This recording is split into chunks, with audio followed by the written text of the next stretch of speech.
English, mathematics, physics, chemistry, all the sciences. Study with me. A quick learning experience. बिस्मिल्लाहिर्रहमानिर्रहीम। एसोलो based guest paper 3 1 और 2 उम्मीद है आपने solve कर लिया होगा।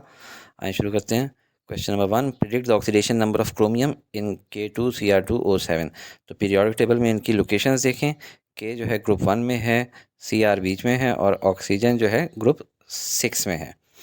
तो क्रोमियम का हमें नहीं पता, बाकी के और ओ का हमें मालूम होता है। तो हम लोग इस तरह फार्मूला लिख लेते हैं, जो 2 है मिसाल के तौर पे उसको बाहर ले आते हैं, के ब्रैकेट में, 2 बाहर, Cr ब्रैकेट में, 7 बाहर, ऑक्सीजन ब्रैकेट में। अब के क्या है, किस ग्रुप में है, 1 में है, यानी इसके आउटर मोस्ट शेल में कितने इलेक्ट्रॉन्स हैं, एक।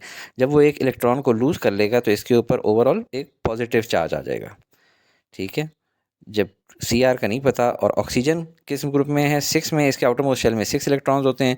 जब ये 2 इलेक्ट्रॉन गेन करेगा तो इसका ऑक्टेट पूरा हो जाएगा और गेन करने से 2 इलेक्ट्रॉन इसके ऊपर -2 चार्ज आ जाएगा। अब इसको सॉल्व करें। 2 मल्टीप्लाई +1 +2 Cr इसी तरह रहा, 7 मल्टीप्लाई -2 -14। इनको उस साइड पे ले जाएंगे, प्लस माइनस करेंगे तो 2 × Cr = +12, तो Cr आ जाएगा +6। तो इसका जो ऑक्सीडेशन नंबर है क्रोमियम का वो है +6। Question number 2, identify which one of the following is not amorphous solid. यानी नॉट एमॉर्फस हुआ तो क्या हो जाएगा, क्रिस्टलाइन, क्योंकि 2 ही तरह के होते हैं, या क्रिस्टलाइन होता है या एमॉर्फस होता है। अगर एमॉर्फस नहीं है, नॉट एमॉर्फस है, तो इसका मतलब क्रिस्टलाइन होगा। अब इनकी डेफिनेशन देख लें। क्रिस्टलाइन क्या होता है, जो कि रेगुलर रिपीटिंग 3 डायमेंशनल स्ट्रक्चर हो, उसकी स्पेसिफिक शेप होती है। जबकि एमॉर्फस वो होते हैं जिसका कोई पर्टिकुलर ऑर्डर ना हो, शेपलेस हो। क्रिस्टलाइन के क्रिस्टल इस तरह करीब करीब बिल्कुल जॉइंट होते हैं, बिल्कुल नॉर्मली सॉलिड्स से मुराद है, और एमॉर्फस इस तरह थोड़ा सा लूजली बाउंडेड होते हैं। कुछ मिसालें देख लें क्रिस्टलाइन सॉलिड्स की। Salt, iron, gold, sugar. जबकि एमॉर्फस, जिनको नॉन एमॉर्फस जो होते हैं, ठीक है, और क्रिस्टलाइन को क्या भी कहते हैं, नॉन एमॉर्फस।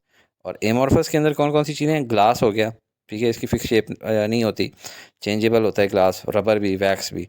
तो हमारे पास जो क्रिस्टलाइन है यानी कि नॉन एमॉर्फस सॉलिड्स, उसमें कौन सी ऐसी मिसाल है जो हमसे पूछी गई है, टेबल शुगर की। तो this is the answer. Question number 3, predict which one of the following halogen has the lowest electronegativity. सबसे पहले तो पता होना चाहिए हैलोजन किस ग्रुप में है, 7 में। लोएस्ट इलेक्ट्रोनेगेटिविटी, आपको ये मैंने टेबल पहले भी दिखाया था। इलेक्ट्रोनेगेटिविटी जो बॉटम पे होती है वो लोएस्ट होती है, यहाँ से इंक्रीज़ होना शुरू होती है ऊपर की तरफ, यानी यहाँ पे लोएस्ट होगी, ऊपर जाएगी तो इंक्रीज़ कर रही होगी। इसी तरह लेफ्ट से राइट जा रहे हों तो इलेक्ट्रोनेगेटिविटी इंक्रीज़ कर रही होती है। अब आप हैलोजन ग्रुप की तरफ आएँ तो इसमें फ्लोरीन, क्लोरीन, ब्रोमीन, आयोडीन, तो ये 4 हमें गिवन है। तो सबसे लोएस्ट इसमें आयोडीन है, तो iodine has lowest electronegativity. Question number 4, name the element which has electronic configuration 1s2 2s2 2p6 3s2 3p6। इसमें सबसे पहले देखना है हमने आउटर मोस्ट जो शेल है, जो यहाँ पे नज़र आ रहा है, थर्ड शेल, उसके अंदर कितने इलेक्ट्रॉन्स हैं, 2 + 6 8। तो इसका मतलब है ये हो गया 8th ग्रुप के अंदर जो सबसे राइट मोस्ट ग्रुप है। इसी तरह अब हम लोगों ने देखना है कि इसका पीरियड कौन सा है। तो पीरियड इनसे पता लगता है, ये जो 3 लिखे हुए हैं, ठीक है, इसका मतलब है थर्ड पीरियड है। तो 1 2 3 ये थर्ड पीरियड, और इसका मतलब जहाँ पे ये दोनों इंटरसेक्ट कर रहे हैं वो आर्गॉन है। So argon is the answer. Question 5, elements of the same group have same valence shell electronic configuration. यानी एक कॉलम में एक जैसी वैलेंस शेल्स की इलेक्ट्रॉनिक कन्फिग्रेशन होती है, यानी आउटर मोस्ट शेल में एक जितने इलेक्ट्रॉन्स होते हैं।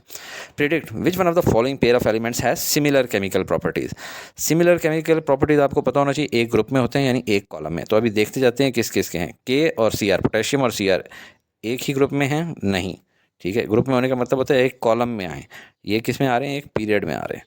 अगला कॉपर और कैल्शियम, ये भी एक ग्रुप में नहीं है, पीरियड में। फ्लोरीन क्लोरीन, हाँ ये एक ग्रुप में है, तो ये हमारा आंसर है। लेकिन अगला भी देख लेते हैं। वैसे नाइट्रोजन और ऑक्सीजन क्या है, ये एक पीरियड के अंदर तो आ रहे हैं, ग्रुप में नहीं आ रहे, यानी वर्टिकली ग्रुप के अंदर नहीं आ रहे। और फ्लोरीन क्लोरीन चूँकि एक ग्रुप के अंदर आ रहे हैं, इनकी एक जैसी केमिकल प्रॉपर्टीज़ हैं। इन सारों की एक जैसी केमिकल प्रॉपर्टीज़ हैं क्योंकि एक ग्रुप में होते हैं। Question number 6, the amount of sodium hydroxide required to prepare 0.5 molarity solution is. ये देखिए मोलैरिटी क्या होती है, moles of solute per litre of solution. यानी अगर हम लोगों ने 1 molarity of sodium hydroxide achieve करनी है तो कितना डालेंगे, 40 grams of sodium hydroxide. 40 gram क्योंकि सोडियम हाइड्रोक्साइड का 1 मोलर फार्मूला क्या होता है, सोडियम का वेट क्या है, 23, ऑक्सीजन का एटॉमिक मास है 16 और हाइड्रोजन का 1, तो ये टोटल हो गया 40 ग्राम ऑफ सोडियम हाइड्रोक्साइड अगर 1 लीटर वाटर के अंदर डाला जाए तो ये सोल्यूशन बन जाएगा, जिसको कहा जाएगा 1 मोलर या 1 मोलैरिटी वाला सोल्यूशन। अब हमें क्या चाहिए, हमें चाहिए 1 मोल वाला चाहिए, नहीं, हमें कितना चाहिए, हमें चाहिए 0.5 मोलैरिटी, यानी कि 0.5 मोलैरिटी आनी चाहिए। तो 0.5 मोलैरिटी आने के लिए सबसे पहले तो हम लोग इसको देखते हैं कि 1 मोलैरिटी वाला चाहिए था तो 40 ग्राम पर लीटर डाला था, 0.5 मोलैरिटी चाहिए तो जाहिर बात है इसको हाफ कर लेंगे, 20 ग्राम हो जाएगा। तो ये हमारा आंसर है। Question number 7, name the process by which metal loose electron, electroplating, electrolysis, electronegativity, electropositivity. Electroplating तो इलेक्ट्रोलाइसिस की एक टाइप है, ये इलेक्ट्रोप्लेटिंग हो रही है और ये इलेक्ट्रोलाइसिस है। इलेक्ट्रोलाइसिस में एक इलेक्ट्रोलाइट होता है जिसके अंदर आइंस होते हैं, जब उनको एक्सटर्नल बैटरी से कनेक्ट किया जाता है तो ये आइंस दोनों कैथोड और एनोड की तरफ मूव करते हैं और उधर डिपॉजिट हो जाते हैं।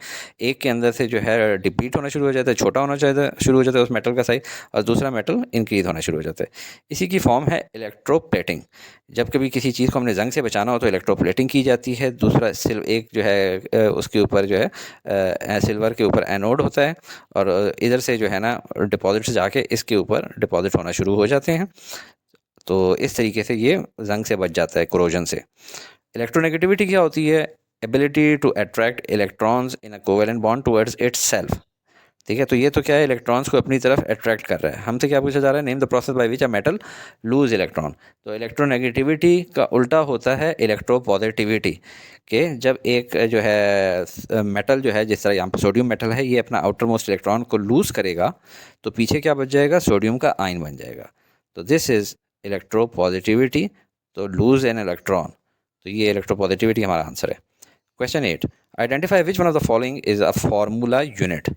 फार्मूला यूनिट क्या होता है, it indicates the lowest whole number ratio of ions in an ionic compound. यानी कि पहली चीज़ तो ये होती है कि होने चाहिए आयोनिक कंपाउंड। देखने में तो HCl भी फार्मूला यूनिट लग रहा है। फार्मूला यूनिट क्या होता है, मिसाल के तौर पे बेंजीन का CH6H6 है तो उसका फार्मूला यूनिट हो जाएगा C और H, यानी सिंपलेस्ट होल नंबर रेशो में। अभी बारी बारी देखते हैं, ये है NaCl, sodium chloride. Sodium outer most electron lose कर देता है, इधर चला जाता है, इसका भी आउटर मोस्ट ऑक्टेट कंप्लीट हो जाता है लेकिन पॉजिटिव आयन बन जाता है ये। इसी तरह क्लोरीन की भी ऑक्टेट कंप्लीट हो जाता है लेकिन इसके ऊपर इलेक्ट्रॉन एक एक्स्ट्रा आ गया तो ये नेगेटिव आयन बन जाता है। तो ये तो पता चल गया कि ये आयोनिक बॉन्ड है, और अगर आयोनिक बॉन्ड है और बिल्कुल इस तरह सिंपल है, कोई नीचे नंबर नहीं लिखा हुआ, तो यही नॉर्मली हमारा आंसर होगा। लेकिन हम बाकी को भी स्टडी कर लेते हैं ताकि आपको पता हो कि जवाब चेक कैसे करना है। वाटर के अंदर देखें, वाटर के अंदर बनती है कोवेलेंट बॉन्ड। जो आउटर मोस्ट इलेक्ट्रॉन है हाइड्रोजन का, ऑक्सीजन में कितने हैं, 6, इसके अंदर 2 लोन इलेक्ट्रॉन्स हैं, तो ये इसके साथ पेयर बना लेगा, ये इसके साथ पेयर बना लेगा, तो ये कोवेलेंट बॉन्ड होता है। तो ये नहीं है, हमें चाहिए होता है आयोनिक बॉन्ड फार्मूला यूनिट के लिए। HCl को देख लें, HCl भी देखने में जैसा है लेकिन हाइड्रोजन के अंदर आउटर मोस्ट में 1 इलेक्ट्रॉन, क्लोरीन के अंदर 7, तो हाइड्रोजन अपना इलेक्ट्रॉन छोड़ दे तो ये स्टेबल नहीं रह सकता। इसको स्टेबल होने के लिए ज़रूरी है कि ये इसके साथ पेयर करे, आउटर मोस्ट शेल में इसके 2 इलेक्ट्रॉन हो जाएं, तो ये कोवेलेंट बॉन्ड बना लेते हैं। HNO3 बड़ा ही मुख्तलिफ है, ठीक है, ये मैंने इसके स्टेप्स भी दिखाए हैं कि किस तरह हो रहे हैं। इधर आके देख लें कि नाइट्रोजन 4 बॉन्ड्स बनाता है कोवेलेंट बॉन्ड, और हाइड्रोजन ऑक्सीजन के साथ किसी एक के साथ सिंगल कोवेलेंट बॉन्ड बनाता है। तो ये भी कौन से हैं, कोवेलेंट बॉन्ड हैं, आयोनिक बॉन्ड नहीं है। तो हमारा आंसर ठीक था, सोडियम क्लोराइड। क्वेश्चन 9 पे आ जाएं, predict the mass number of an atom depend on, यानी मास नंबर किस पे डिपेंड करता है। आप तस्वीर देखें, अंदर सारा का सारा जो एक एटम का मास होता है वो अंदर न्यूक्लियस के अंदर इकट्ठा हुआ होता है। ये प्रोटॉन्स पॉजिटिव और न्यूट्रॉन्स 4 अदद ये न्यूट्रल, तो टोटल इसका 7 है एटॉमिक मास। इलेक्ट्रॉन्स का मास क्यों नहीं शामिल किया जाता, क्योंकि ये बिल्कुल निग्लेजिबल होता है, ठीक है।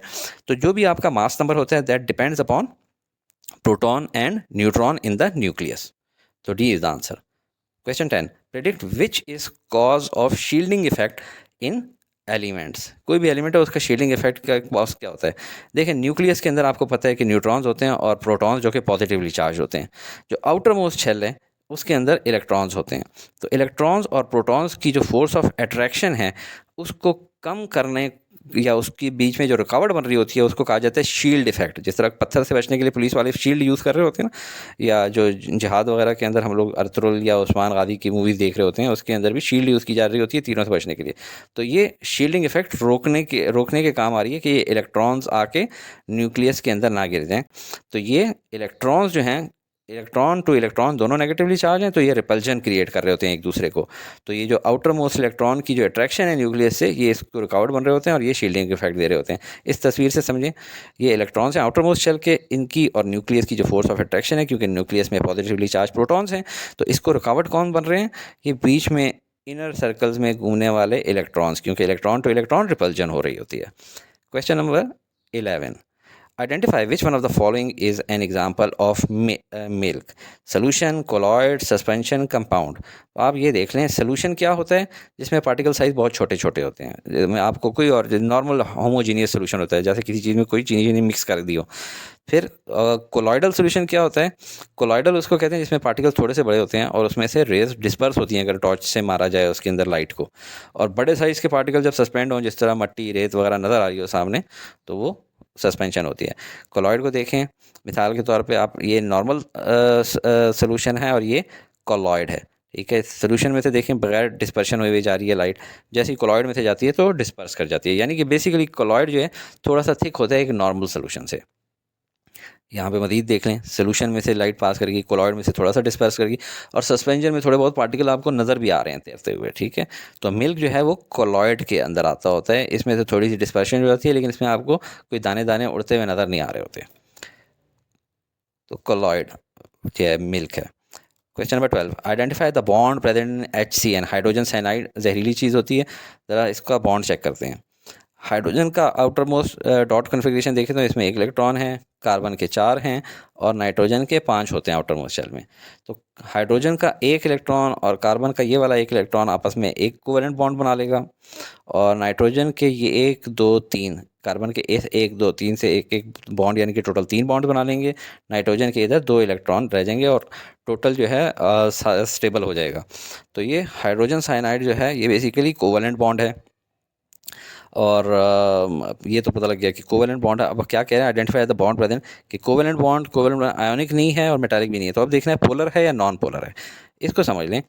ऑक्सीजन जो है ना हाईली इलेक्ट्रोनेगेटिव है, इसके बावजूद जब ऑक्सीजन का जो मॉलिक्यूल होता है उसमें, तो जो एक तरफ भी पावरफुल ऑक्सीजन एटम है, दूसरी तरफ भी पावरफुल ऑक्सीजन एटम है, इलेक्ट्रोनेगेटिव एटम है। तो ये जो बीच में इलेक्ट्रॉन के 2 अदद पेयर्स हैं, ये अपनी तरफ खींचने की कोशिश करता है और ये वाला अपनी तरफ खींचने की कोशिश करता है, लेकिन वो बीच में रहते हैं, किसी के ऊपर भी कोई चार्ज नहीं आता। तो a non polar molecule is symmetrical in both shape and bond, यानी बिल्कुल सिमेट्रिकल सा होता है। हमारा वाला ऊपर देखें वो सिमेट्रिकल नहीं है। ये देखें, एक तरफ नाइट्रोजन है, एक तरफ कार्बन है, एक तरफ हाइड्रोजन है, किसी की इलेक्ट्रोनेगेटिविटी ज़्यादा है, किसी की उससे कम है। तो जो ज़्यादा इलेक्ट्रोनेगेटिव होता है वो अपनी तरफ खींच लेता होता है। जिस तरह भी ये देखें पोलर के अंदर, पोलर हमारा आंसर बन रहा है देखने में, polar covalent bond. Hydrochloric acid में क्लोरीन ज़्यादा इलेक्ट्रोनेगेटिव है तो इसके ऊपर पार्शियल नेगेटिव चार्ज आ जाता है। वाटर के अंदर ऑक्सीजन ज़्यादा इलेक्ट्रोनेगेटिव है तो इसके ऊपर पार्शियल नेगेटिव चार्ज आ जाता है। अमोनिया के अंदर नाइट्रोजन ज़्यादा इलेक्ट्रोनेगेटिव है, ज़्यादा अपनी तरफ ये इलेक्ट्रॉन पेयर्स को खींचती है, तो वो पार्शियल नेगेटिव चार्ज आ जाता है, ठीक है। नॉन पोलर में आप देखें एक जैसा स्ट्रक्चर होता है, जिसकी वजह से उसके ऊपर कोई पोल नहीं बन रहा होता। तो ये हमारे HCN हाइड्रोजन साइनाइड में नाइट्रोजन पार्शियल नेगेटिव चार्ज और कार्बन वाली साइड पे पार्शियल पॉजिटिव चार्ज। तो polar covalent bond is the answer. अगर आप इस किस्म की मज़ीद वीडियोज़ देखना चाहते हैं तो हमें कमेंट्स सेक्शन में ज़रूर बताएं।